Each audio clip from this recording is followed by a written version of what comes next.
O Senhor esteja convosco. Ele está no meio de nós. Proclamação do Evangelho de Jesus Cristo segundo Lucas. Glória a vós, Senhor. Naquele tempo, disse Jesus: se algum de vós tem um empregado que trabalha a terra ou cuida dos animais, por acaso vai dizer-lhe, quando ele volta do campo, vem depressa para a mesa? Pelo contrário, não vai dizer ao empregado, prepara-me o jantar, cinge-te e serve-me enquanto eu como e bebo, depois disso poderás comer e beber? Será que vai agradecer ao empregado porque fez o que lhe havia mandado? Assim também vós, quando tiverdes feito tudo o que vos mandaram, dizei, somos servos inúteis, fizemos o que devíamos fazer. Palavra da salvação. Glória a vós, Senhor. Que as palavras do Santo Evangelho perdoem os nossos pecados. Amém. Queridos irmãos e irmãs, nestes dias deste mês de novembro, do dia 9 ao dia 15, estamos realizando a 9ª Assembleia Pastoral Arquidiocesana, que tem como tema evangelizar, graça e vocação e identidade da Igreja. Trata-se de uma ocasião em que os bispos, os nossos bispos, sacerdotes, diáconos, religiosos, religiosas, os leigos e leigas, se reúnem como membros da Igreja para refletir sobre o papel da Igreja no contexto atual, para fazer uma reflexão em torno de duas perguntas fundamentais. Que igreja nós somos? E que igreja nós queremos ser? A nossa igreja está cumprindo o seu papel, está cumprindo a sua missão? Qual é a missão da igreja? Todos nós sabemos, a missão da igreja é evangelizar, é anunciar Jesus Cristo, é anunciar o reino de Deus. Será que a igreja, a nossa igreja, a igreja de Belém, está sendo uma igreja em saída? Uma igreja que está indo ao encontro das pessoas, das suas necessidades?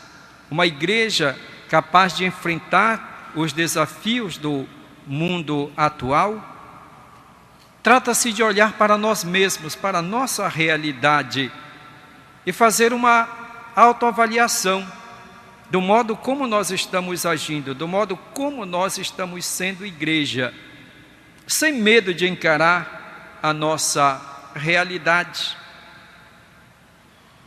Fazer um diagnóstico sobre nós mesmos como igreja e procurar juntos soluções, apontar caminhos e metas a serem alcançadas,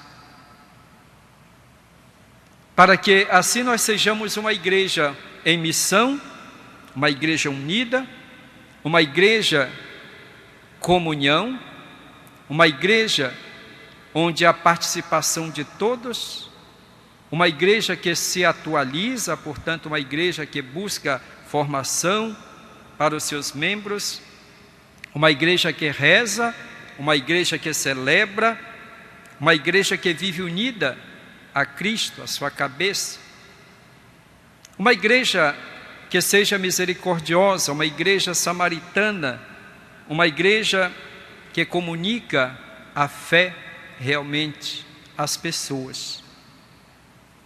Uma igreja que não teme os desafios do mundo atual. Uma igreja que quer ser fiel à sua missão, quer anunciar o reino com fidelidade ao mandato que Jesus Cristo lhe confiou. Devemos agradecer a Deus por todas as pessoas que trabalham com dedicação, com amor, as pessoas que têm consciência da sua missão, da sua vocação, pessoas que dão testemunho da sua fé, portanto, pessoas que evangelizam nas diversas pastorais, na catequese, pastoral familiar, pastoral litúrgica, pastoral da criança, pastoral dos idosos, pastoral carcerária, pastoral... diversas pastorais que nós temos nas nossas paróquias. Também movimentos, diversos movimentos. O discípulo missionário, ele não pode ficar inerte, indiferente às necessidades, às situações que estão ao seu redor. Há diversas situações onde precisa da presença da igreja, onde é necessário levar uma palavra, onde é necessário que Cristo seja levado aos irmãos. O discípulo deve agir como o Mestre, como o Senhor Jesus agiu, indo ao encontro dos irmãos. Jesus, no Evangelho de hoje, nos fala sobre isso, ele nos alerta. Algumas vezes nós ouvimos alguém dizer: eu sou dono de mim mesmo, eu posso fazer as escolhas que eu quero, eu posso escolher o bem, eu posso escolher o mal. E de fato existem pessoas que o fazem, conscientemente escolhem o caminho do mal. Deus nos deu a liberdade e nós podemos agir até mesmo contra Deus. Psicologicamente nós podemos fazer essa escolha. Porém, moralmente, nós não podemos de forma alguma escolher o mal.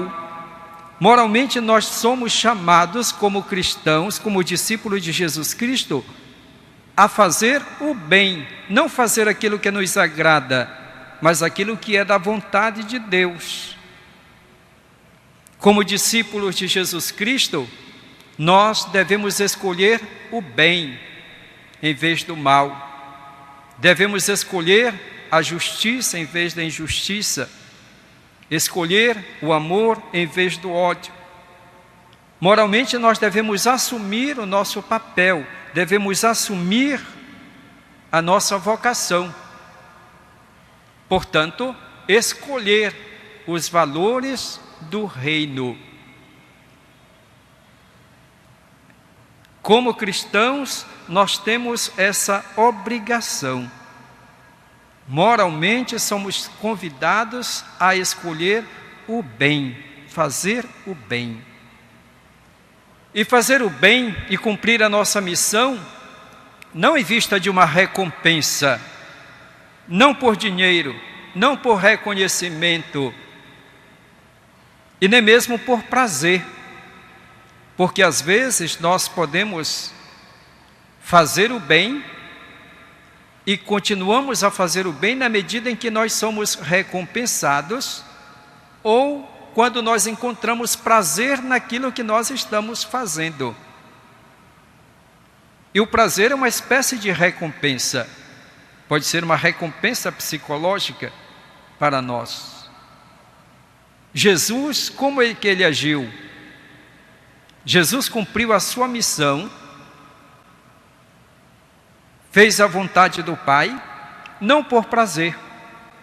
Ele tinha consciência do seu dever. Eu vim para fazer a vontade do Pai.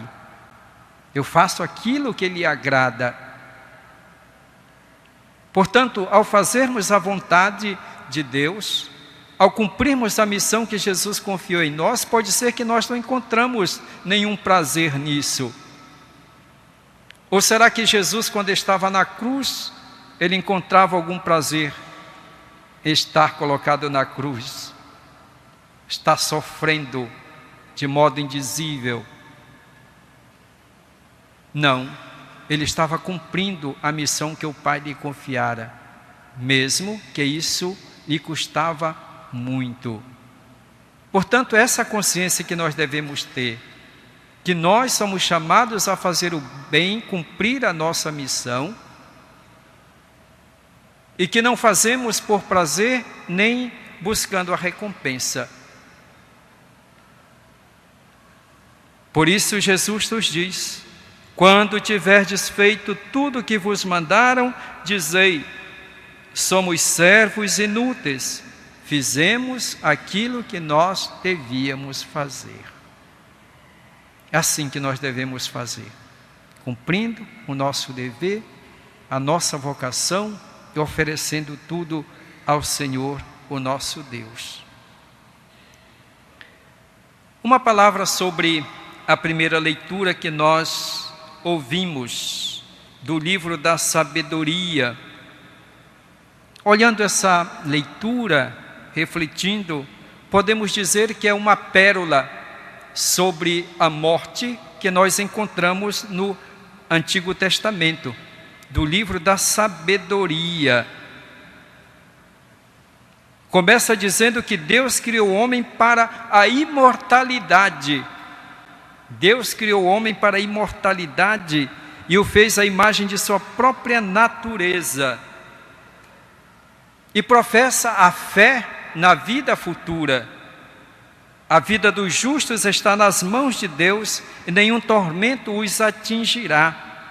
Aos olhos de Deus, aos olhos dos insensatos, parecem ter morrido, mas sua saída do mundo foi considerada uma desgraça, sua partida do meio de nós uma destruição, mas eles estão em paz. Eles estão em paz.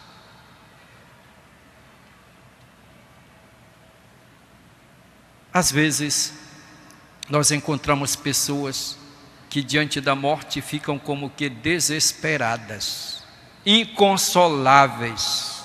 Eu entendo quando se perde improvisamente uma pessoa, às vezes de modo até violento.